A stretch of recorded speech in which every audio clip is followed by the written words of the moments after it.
Olá, aluna! Olá, aluno do oitavo ano do estado de Pernambuco. Tudo bem com vocês? Eu espero que sim.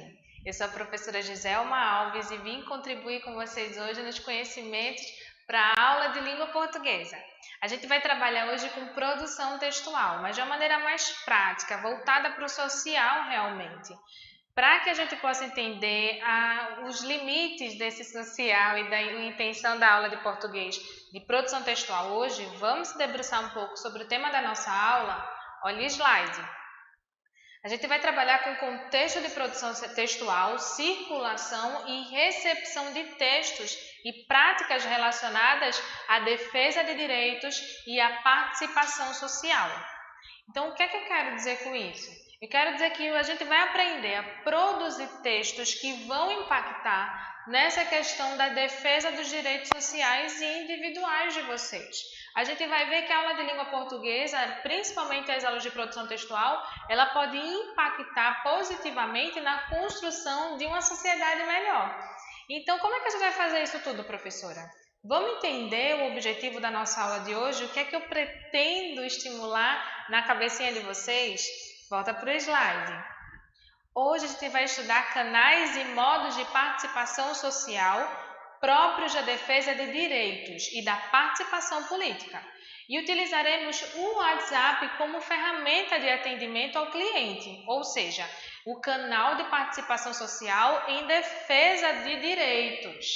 O que é que eu quero dizer, gente? Que a gente vai estudar maneiras e utilizando esse canal do WhatsApp para aprender como é que a gente pode participar socialmente, ativamente, para reivindicar nossos direitos e para sugerir também melhorias. Vocês precisam entender que é papel cidadão nosso contribuir para essas melhorias, identificar erros que são cometidos e reivindicar que eles sejam realmente colocados ali no devido lugar. A gente precisa entender que uma sociedade melhor ela é construída pela ação cidadã de todos os participantes daquela comunidade. Isso vai desde a escola até o seu ambiente familiar, ao seu bairro, ao seu estado, à sua nação. Mas vamos entender, né? O que é essa participação social na defesa dos direitos? O que é participar socialmente, de uma maneira cidadã?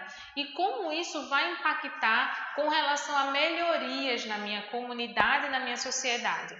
Vamos ver esse artigo que eu trouxe para vocês? Olha rapidinho esse slide. A gente vai ver que a organização do Estado brasileiro, com a Constituição Federal aprovada no ano de 1988, trouxe a possibilidade de participação da sociedade civil no processo de discussão política. A participação que não era possível devido a um sistema repressivo que esteve instalado no país em anos anteriores, com a Carta Magna, representou um avanço na vida da população, principalmente na vida das classes subalternas, agora com a presença no âmbito de reivindicações perante o poder público. Esse é um artigo do Portal da Educação explicando exatamente como a participação social vai agir na defesa dos direitos e como isso foi garantido. Vocês viram como é contemporâneo, né? Como é recente esse direito adquirido da participação social nessas reivindicações por melhorias, por direitos para toda a sociedade. Antes a gente não tinha essa possibilidade de reclamar, de reivindicar, de exigir que algumas leis sejam realmente aplicadas na prática, não fique algo só na teoria, porque é direito nosso como consumidor, como aluno, como cidadão, não é isso? Então vamos lá. Na prática social, na defesa dos direitos, o que é que isso realmente vai impactar na minha vida, professora? Como é que eu vou entender isso e aplicar nas aulas de língua portuguesa? A participação social ela é fundamental para o exercício da cidadania. Isso é bem óbvio, né? Todo cidadão ele deve sim, um cidadão consciente, exigir que os seus direitos sejam respeitados e exigir a sua participação em todas as escolhas de leis e de direitos que vão beneficiar toda a comunidade. E uma das formas de exercer é contribuir com o controle social, denunciando irregularidades na sua comunidade escolar, no seu bairro, na sua cidade, até mesmo dentro de casa. Porque a gente precisa entender que o cidadão consciente, ele está sempre ali antenado com o que realmente é de direito nosso.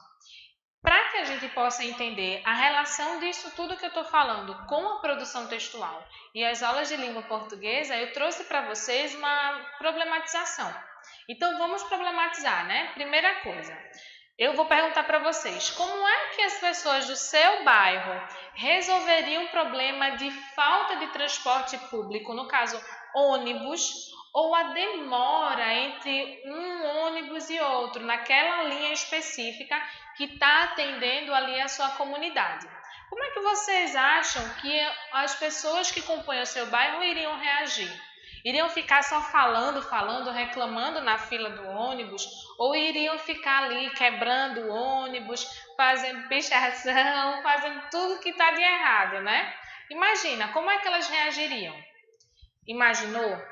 A gente agora vai agir como cidadão consciente e estudante de língua portuguesa com as aulas de Educapé aqui, né? Com a professora Giselma Alves. Como é que a gente vai fazer, professora? Primeira coisa, a gente vai se preocupar e entender o problema. A gente começa a pesquisar, a investigar. Será que esse problema da falta de ônibus é só hoje ou isso realmente é recorrente? Então, a primeira coisa que a gente faz é uma pesquisa de campo.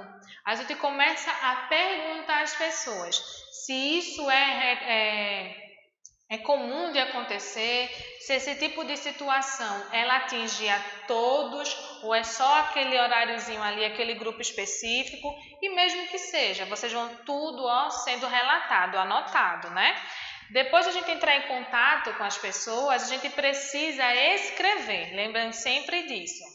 Depois disso, a gente começa a recolher depoimentos, ouvir o que as outras pessoas têm a dizer, não só confirmar, responder aquilo que a gente já está se indagando. A gente tem que ouvir especificamente o que o grupo tem para nos informar. Afinal de contas, a gente vai estar reivindicando algo para um grupo maior, né? Então, a gente vai recolher os depoimentos dos usuários da linha, de alguns funcionários da empresa que atende ali aquela linha, no caso, para ver como é que está sendo abastecida a quantidade de ônibus para aquela localidade, os horários que eles estão transitando ali, se atende realmente a população, a quantidade de pessoas, se o número de carros exigido para aquele número ali, principalmente nesse período pandêmico, que a gente sabe que os ônibus não podem andar superlotados. Tudo isso vocês precisam anotar. É aquela boa e velha pesquisa de campo, né? Depois vocês começam a buscar documentos que comprovem isso que você está escrevendo. O ideal é que a gente tenha acesso àquela listinha de horários que é fornecido para os empregados, para os funcionários daquela linha. E isso é fácil a gente conseguir, tá? Não é nenhum bicho de sete cabeças, não. É direito nosso de acompanhar esse serviço público que está sendo prestado para a sociedade. Então, você já vai ali e se inteira para ver quais são os horários que a linha está ali marcado, delimitado para fazer e se isso realmente está de acordo com a realidade. Depois de adquirir esses documentos que são importantes, a gente começa a tirar fotos. Lembra que eu disse para vocês que esse gênero textual que eu estou sugerindo, ele é muito atual e mais, ele é prático. Ah, professora, mas a gente tem que fazer pesquisa de campo, mas tudo para a gente, antes, né, de produzir os nossos textos, a gente precisa saber mais antes de escrever. Não podemos partir do achismo. A gente tem que trabalhar com fatos. Por isso, a pesquisa é tão importante. E as fotos vêm para contribuir. A gente tira a foto da linha, a gente tira a foto da parada de ônibus que você está acostumado a pegar todos os dias, horário, até inclusive da numeração daqueles ônibus que estão passando ali ou até queimando parada, que a gente sabe que isso aí também acontece. Depois de se munir também de imagens, o que é que a gente faz? Por fim, a gente vai buscar quais são os órgãos responsáveis que eu posso realmente me portar para fazer a denúncia. Aí eu trouxe para vocês, né? Aqui em Pernambuco, a Grande Recife Consórcio de Transporte Metropolitano é a empresa responsável pelo abastecimento de ônibus, desses meios de transportes públicos para toda a população pernambucana. Ela é que vai ficar responsável por fiscalizar, por organizar. E o que é que a gente faz então? Munido de todas essas informações, a gente agora vai atrás da Grande Recife Consórcio de Transporte para fazer a nossa reivindicação. E ela criou essa empresa tão grandiosa, né, afinal de contas, para abastecer não só a região metropolitana, mas o estado. Como é que ela vai fazer essa comunicação com os clientes? Ela criou um meio de comunicação muito conhecido por nós, usuários, que é o WhatsApp. A gente utiliza o WhatsApp hoje em dia para tudo, agora também para o atendimento ao cliente. E como foi que a Grande Recife disponibilizou essa ferramenta para a gente? Vamos conhecer melhor? Olha o slide. A Grande Recife Consórcio de Transporte Metropolitano é a empresa responsável pelo gerenciamento do transporte por ônibus na região metropolitana de Recife, ou seja, seria o órgão a quem nos reportaríamos essa nossa denúncia. Com a mudança nos meios de comunicação, a Grande Recife anunciou a criação de um WhatsApp exclusivo para os usuários do transporte público. E o que acontece? O número vai ser utilizado exatamente para reclamações, sugestões e denúncias, que é o nosso intuito, né? Então, o atendimento ao cliente está sendo feito pelo WhatsApp. Só que a gente sabe que o WhatsApp exige uma linguagem específica, uma produção textual específica para ele. A gente não pode se estender muito na escrita, a gente tem que ser objetivo e utilizar todas as ferramentas que ele nos oferece, no caso, o áudio, a imagem, produzindo aí um texto multimodal. E é exatamente isso que a gente vai fazer.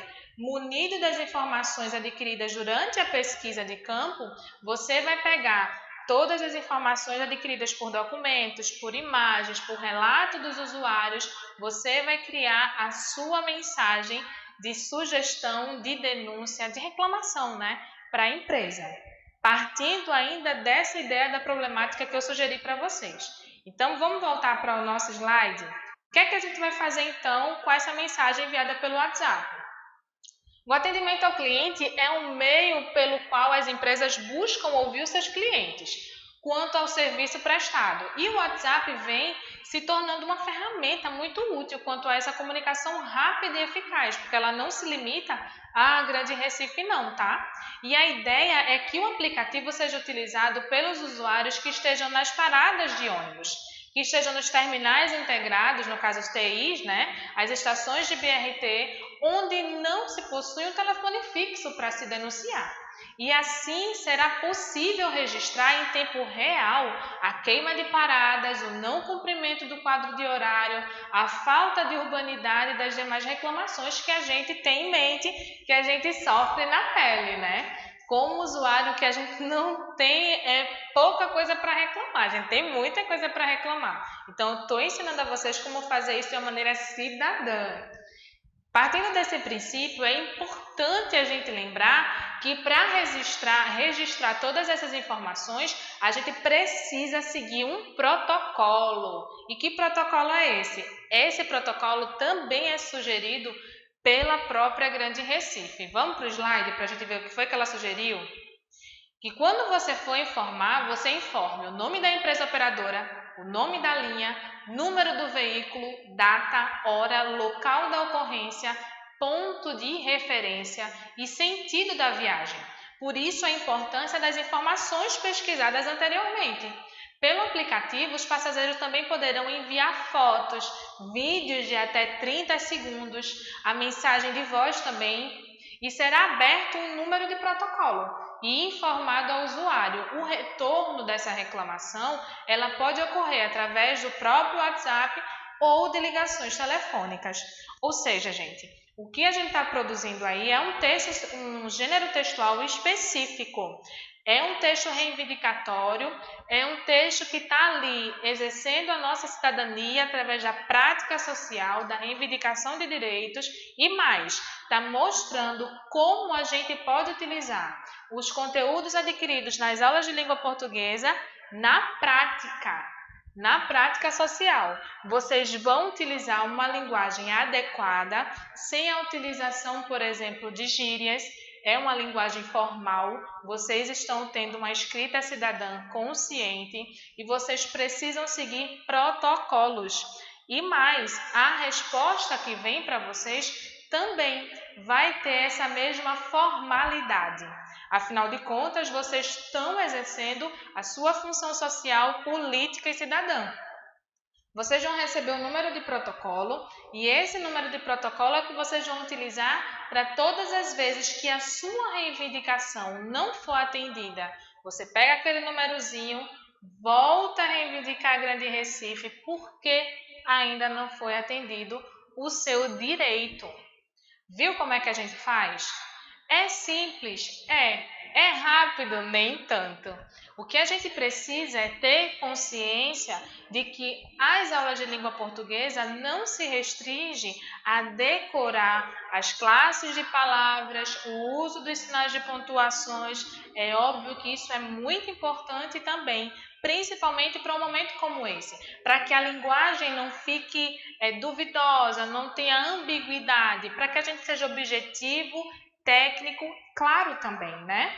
Isso tudo contribui, esses conhecimentos gramaticais ajudam muito, mas a gente precisa sim ter a prática de diversos gêneros textuais que nos auxiliem no dia a dia. Chega de ficar vendo aqueles gêneros comuns, né, de anos atrás, sempre fábulas, contos, coisas que a gente não põe em prática realmente e que não contribuem com a nossa formação cidadã. A gente precisa entender que as aulas de língua portuguesa, elas vão além das paredes da sala de aula. Elas vão impactar a nossa vida e a vida de todo mundo que nos cerca. E já pensou a gente poder fazer isso e ainda contribuir para uma sociedade melhor? É exatamente isso que esse gênero textual está sugerindo para vocês hoje. O atendimento ao cliente através do WhatsApp, ensinando a gente como produzir um texto e também a fazer pesquisa de campo e pondo tudo isso em prática com a linguagem objetiva, técnica, clara, que vai favorecer a todos vocês. Isso não é obrigado a ser apenas numa situação problemática como essa que eu mostrei para vocês. Isso pode ser para tudo, para reivindicar a melhoria na escola, para reivindicar também a iluminação pública no seu bairro. Tudo que você detectar como cidadão que não está realmente ali de acordo com os seus direitos, é obrigação sua de colocar a boca no trombone de uma forma consciente e cidadã, através da escrita. Bem, gente, eu espero ter contribuído com vocês, adquirindo, mais informações, principalmente para a construção da sociedade melhor. Beijo e até a próxima!